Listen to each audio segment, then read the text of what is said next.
streaming live. Our audience will join us in just a minute, I reckon. We will appear on the same little screen as we were just streaming the show. Right about now, I'm going to watch the black page turn to something other than black. All right, here we go. I think any minute. I'll just keep vamping until I see our beautiful visages, at least our early morning visages. Okay, right. There they are. Here we go. I think let me bring down a few volumes here, until I see my beautiful YouTube visages, volume. At least our early morning visages. Okay, there they are. Here we go. It's gone. So thank you all for joining us. Great show. And let me just reintroduce. We've got Mitra Kalita, Sarah Lomax-Reese, and Gary Pierre from the Haitian Times. Sarah and Mitra coming to us from URL Media, as well as Epicenter and WURD in Philly. I want to thank you. That was a fantastic show. Everybody on my team loved it. The people at Public Television loved it. It is going out as of now to 270 stations around the country. Sometimes we hope side by side with those dreadful Meet the White Press shows that are happening everywhere else. We're proud to bring our audience to something else, and you did a spectacular job. So while we celebrate, I have to just start, Mitra, by asking you about your family. Thank you. Because that was so important to be reminded of those two experiences you're having right now. So things are looking slightly better. In India overall, things are looking slightly better. I would say there's two kind of developments in my week. One, my aunt is still in the hospital, but she's doing well. So that is, I'm clinging, as you probably heard, I'm clinging to all the good news I can get.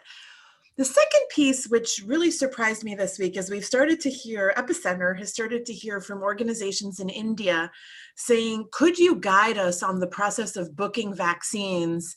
Because we're going through the same thing now, where there is this clamoring for little vaccine, many people trying to access it. And so that's just been somewhat surreal for us sitting here in Queens, where my parents immigrated from India in 1971 to now be getting those calls. And we've been upfront. We've said, this is how we did our spreadsheet. If you think you need help on, navigating these sites, we have dozens of volunteers here who'd be only too happy to do it. So I'm gonna, it's still shocking to me that we haven't figured these rollouts out. A country like India is actually way ahead of the US in terms of distributing vaccine for those who most need it. And it's, for the most part is actually better than the US.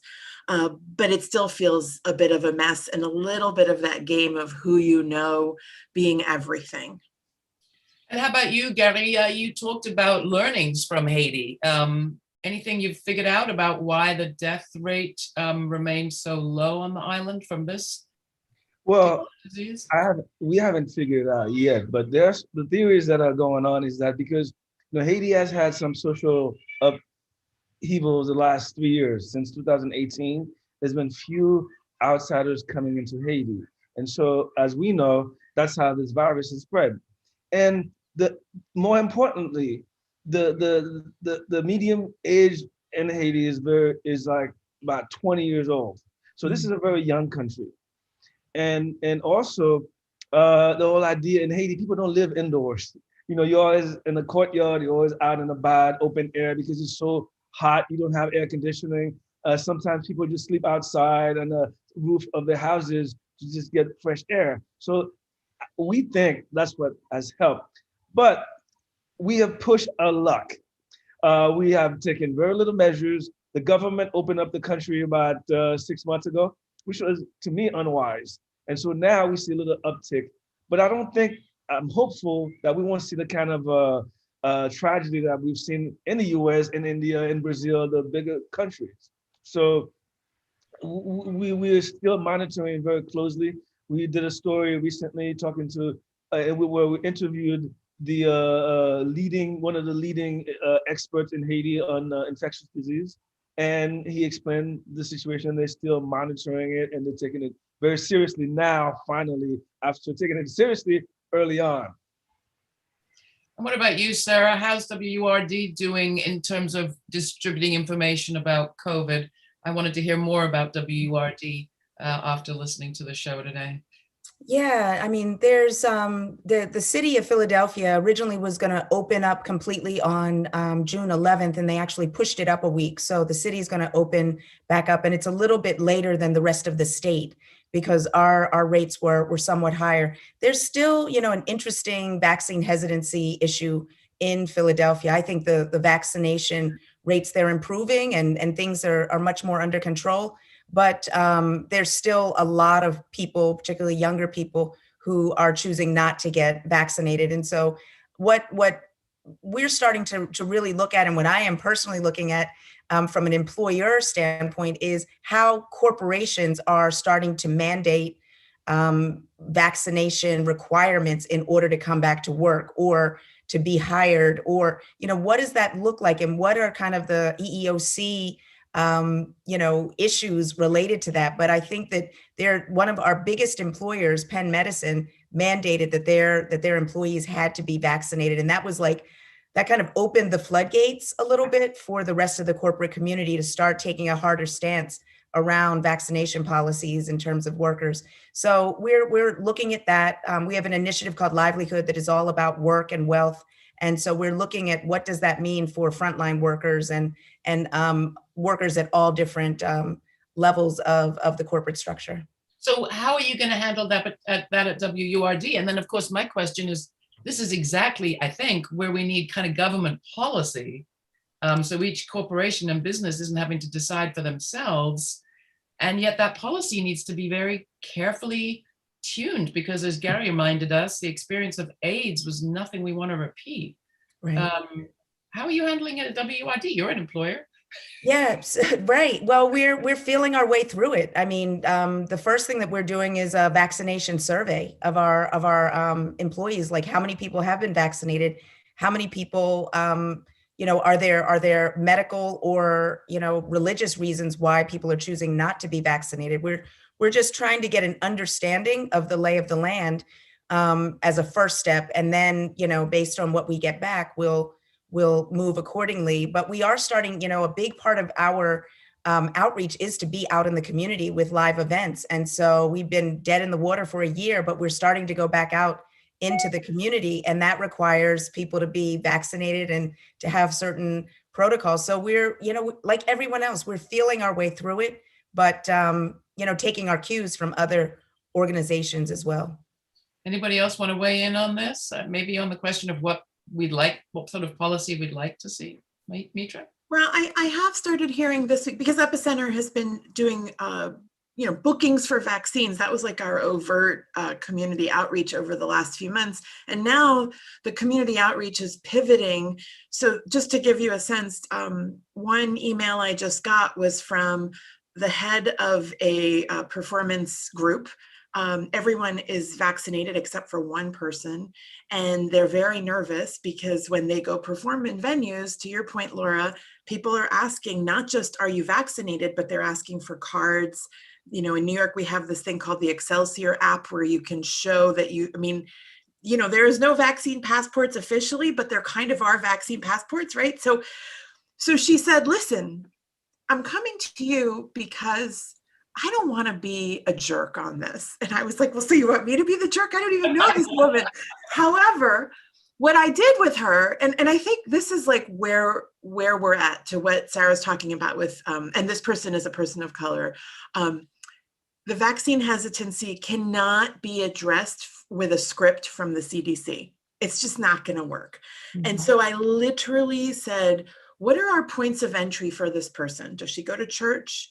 Is employment the thing that will say, look, if I can't perform, I don't have a livelihood, and so therefore I must get vaccinated? Is that what's going to work? Is it the church? Is it family members? Is it?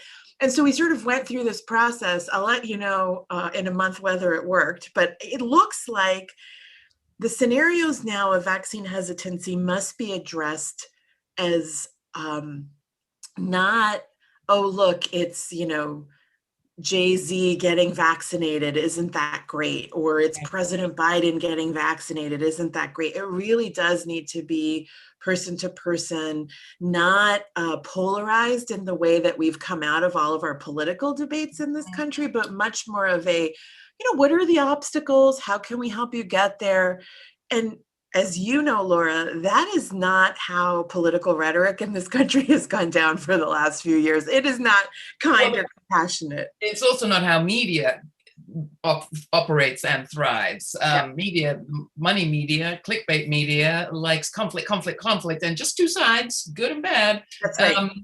Not much nuance there. We did an interesting show about exactly this question of vaccine hesitancy, particularly in the Black community, and how a lot of information wasn't, even accurate about, for example, heart attacks, and how whole programs had been developed, excellent ones, to sort of give people the information. But I do think it's important to point out that since those early days about where we were making assumptions based on history about who was going to be hesitant, it does look now as if the most hesitant group in America are white male Christians. Right. So we need to just make sure that we're not placing our suspicions in the wrong place or our concern in the wrong place. But Gary, I think what some of us learned out after the AIDS crisis was it really comes down to accurate information. The people need accurate information about how diseases spread. And then the whole point is, can we keep ourselves actually safe? There's a couple of questions in the chat. One is about how the vaccine rollout for the Haitian community is going in Brooklyn. And then a basic question that I'm sorry that I didn't answer earlier in the show, which is, what is BIPOC? People are not familiar with the term yet. So Gary, pick your answer, pick which question you want to answer. And when you leave, someone else will pick up. I was inspired by Mitra's work in Epicenter, the way she became basically a one-woman band determined to make sure everyone got vaccinated. And I became to do that in a much more sedated way. I became an evangelical in terms of pushing people to get vaccinated. Everyone that I met, I said, have you gotten vaccinated yet? It really works. It really works. I've even gotten into fights, verbal, of course, with people at the grocery stores, at the barbershop, when they're talking about the vaccine being, not effective. And I said, where'd you get that information? He says, oh, I got it on CNN. I said, really? What show? So I was becoming antagonistic, just to really get people to take the vaccine. And so there was some hesitancy at first, but I think enough people have gotten vaccinated, because the fear was that we were all going to start dying after getting vaccinated. And when people realized that it wasn't happening, and slowly people have been scheduling, I go out to Brooklyn every week to do some reporting on the ground to see what's happening. And I noticed Haitian people are getting vaccinated. The hesitancy that was there a month ago is dissipating a bit. I think things are going well. I think so too. BIPOC, Sarah, want to just clarify? Yes. Every like 10 years we come up with a new term for like Black and brown people, but BIPOC stands for Black, Indigenous, People of Color, BIPOC. And it's basically, Black American, Native American, Asian, Pacific Islander, Latino, South Asian. It's everybody who is, I guess, identifies as something other than white, And so BIPOC is the current kind of name that people feel, I guess, is inclusive enough. It was, So anyway, that's the.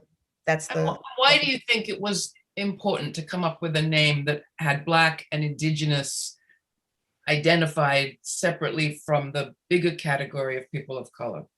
Well, for me, I think that the Black experience in America is unique, and I think the Indigenous experience in America is unique, and I think that all people of color have their own experiences, but obviously, Native Americans, this is their land, and they have their own history and experience with white supremacy.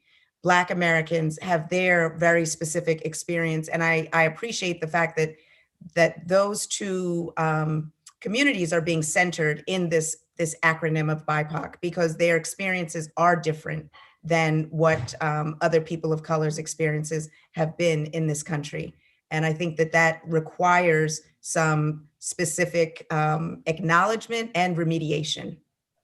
So Jazz Whedon in the chat, hope you get your answer there, that you got it explained. Oh, okay, thanks, we're getting from Jazz. So Mitra, did you want to add something to that? I was going to say the other piece, I mean, it's evolved in my career.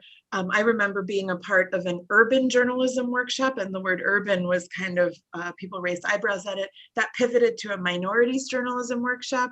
And then people were like, oh, wait, we don't want to be, you know, minority is a word that diminishes who you are, literally. And as many cities are going to majority minority. And then I think the term that was in vogue for most of the last like decade plus of my life was people of color, very inclusive, or so we thought. And one area that I just want to pick up on what Sarah said, that in some ways committed erasure of the Black and Indigenous experience was people of color not addressing the lack of Black people in the room, on your board, in executive leadership, you know. And so one silver lining of the last year has been, I hope, a willingness to say, you know, we specifically need to recruit for Black talent, or Black and Latinos are missing. So I am still tripping over the word BIPOC. I am trying to embrace it more, but I also think what's happened over the last year is I've just feel freer to be able to call a spade and say, yeah, it's like 40% people of color, but they only have 2 Black managers on staff. That's not acceptable.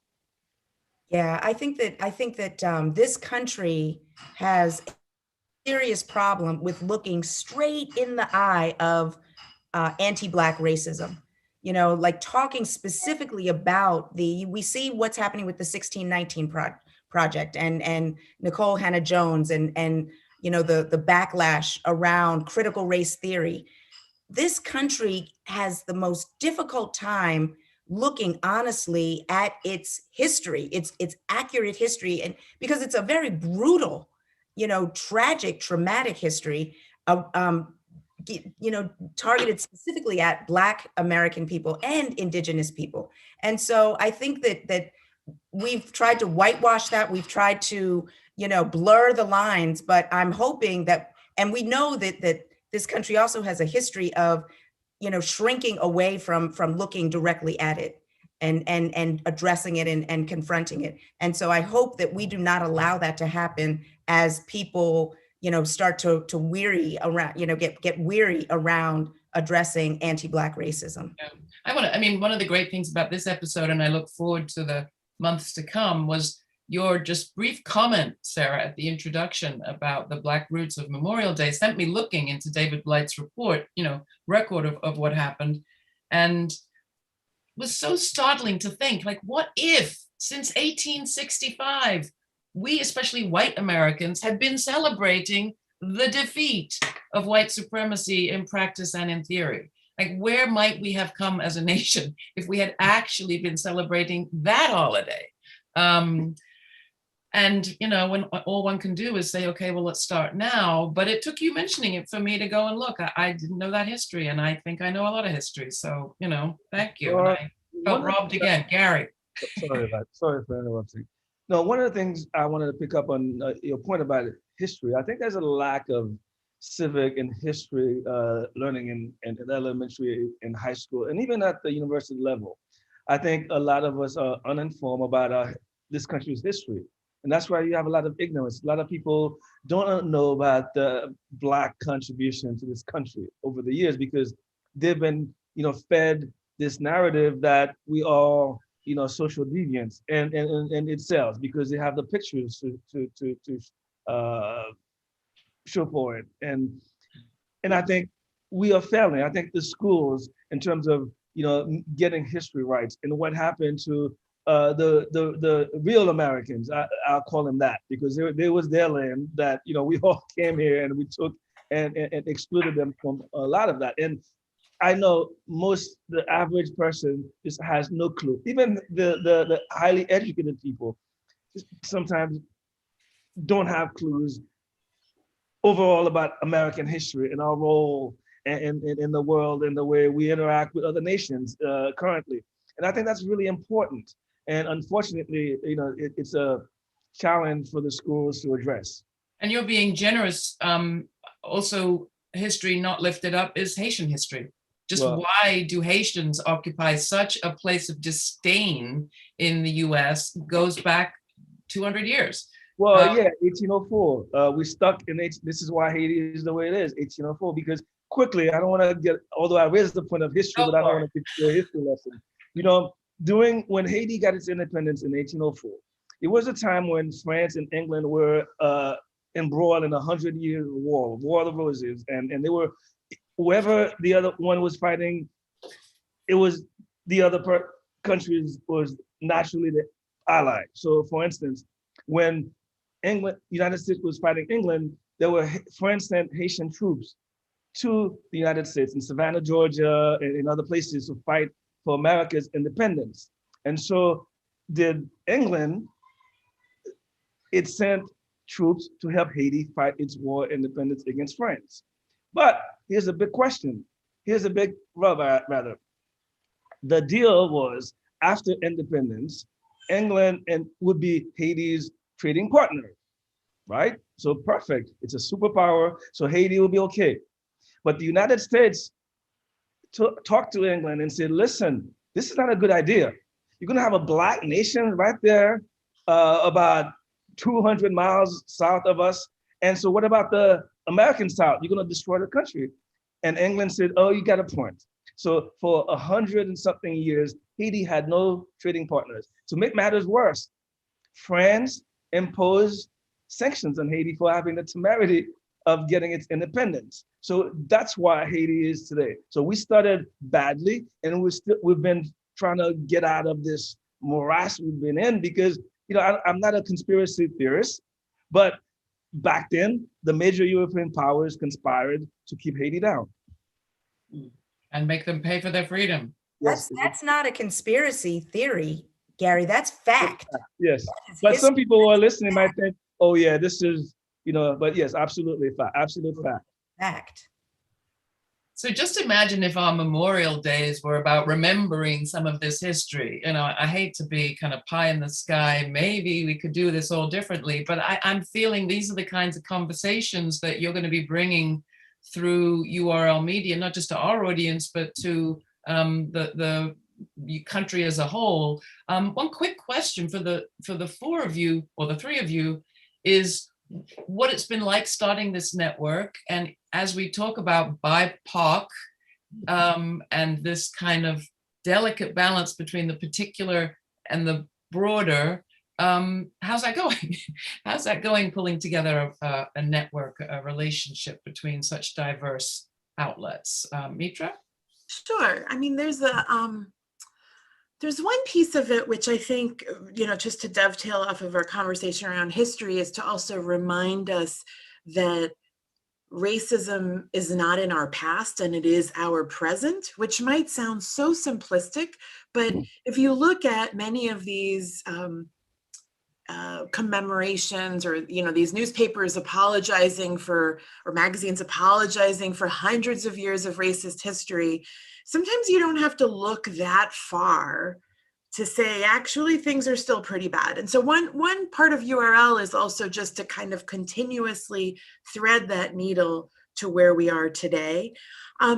What's it been like to assemble a network? It's been kind of magical, I have to say. After the analogy I'll use is like when we have 8 partners right now, when all 8 of us get together on a Zoom call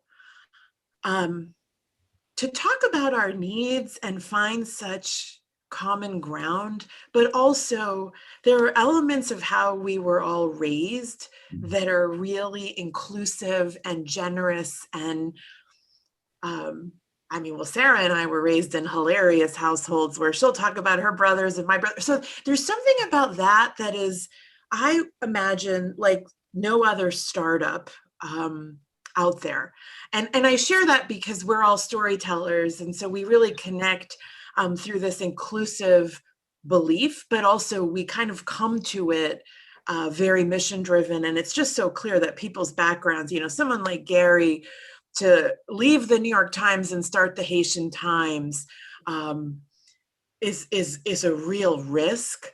But also, what does that say about his commitment to his community and his people? And all of us share that. So there is something magical, Laura, about when we all get together, because again, it's going to sound cliche, but like we're really in it for our people. And that assertion is like something I've never experienced before. Yeah, I would just say that I would echo what Mitra said, and also the fact that we're in this really important moment where there is an acknowledgement and understanding that we need to center,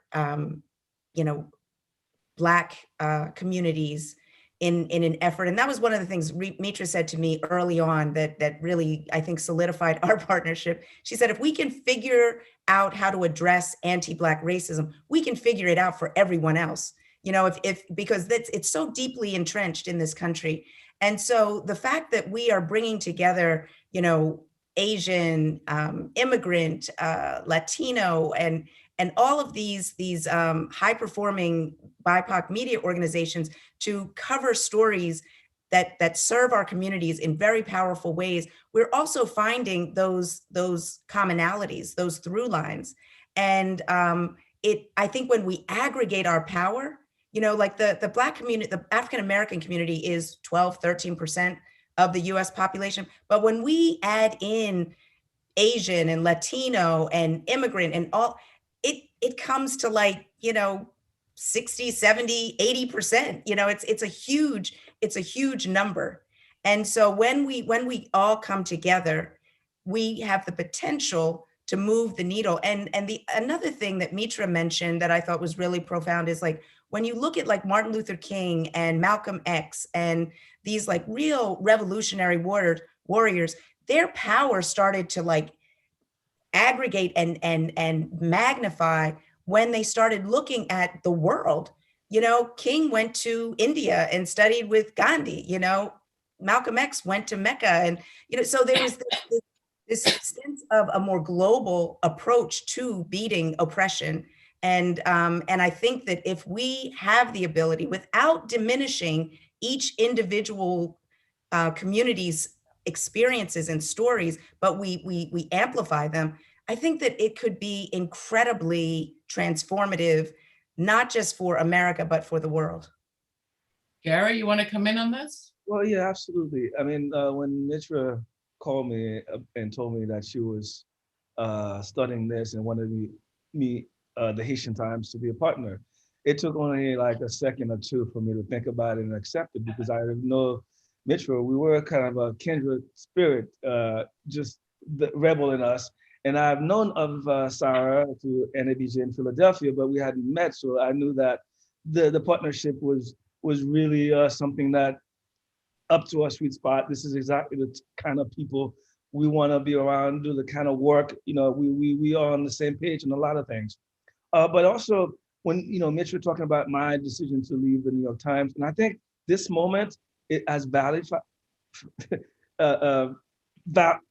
I'm sorry, as really Validated. I do complete Gary's sentences. I pride myself on that. It's validated because, and you think about it, and there has been very little outside of the Haitian Times coverage of the Haitian community and their struggles and the sorrows during this really incredible, sad moment for the Haitian community, where we were afflicted. But I remember the first meeting when we had lockdown and we went on this weird thing called Zoom, and we were having a meeting that way. And one of the things I told the staff, I said, this is the moment why the Haitian Times was founded. Exactly. Yep. Yeah. I just want to add that I think the last year really underscored exactly what Gary said. Each of our organizations became so powerful in serving communities that were really marginalized and ignored and overlooked. And I know WURD became a literal lifeline for Philadelphia's Black community, because a lot of the older folks who weren't connected, they were getting their information directly from the airwaves, and it was absolutely life-saving. And I think that that's another reason why I think URL, and in a way to support Black and Brown owned media organizations so we can serve our communities more effectively and substantively. That's a big part of why we exist, so that we can just be stronger individually and collectively. Well, I want to thank all of you and remind our audience that the Laura Flanders Show is in pledge drive. So if you want to cooperate and collaborate with this whole operation, go for it. But really, the reason that I'm so excited to be lifting up URL Media is that we at the Laura Flanders Show deeply believe that we can have media that celebrates not only competition, but also collaboration, that can celebrate, as you just pointed out beautifully, media that aggregates but doesn't assimilate, that enables us to have our particular focus, but also work in partnership, not trying to destroy, as it were, the competition. We don't want monopoly media. We don't want one version of history. We need the full picture. And yeah, Frederick Douglass went to Ireland too. And that's where I started my reporting. And I was struck that it is not the same in every country, even every ostensible white country is not the same in its lack of global consciousness. And I actually last week was away and I was in Ireland, and I was struck by how a little tiny village in the south of Ireland had Palestinian flags on its rooftops in celebration or in protest to what was happening in Israel-Palestine. There can be such a thing as international solidarity, both internationally and within our shores, and you model it beautifully at URL. And if we can lift that up and bring it to a broader audience, we're really excited to be doing that. So this, everybody, is going to be a feature every month. Meet the BIPOC Press with Sarah and Mitra and the folks at URL Media. And I want to thank you for this talkback. It's fantastic to have you in the family, and long may we thrive. Thank you. Laura. Have a good one, everybody. Take care.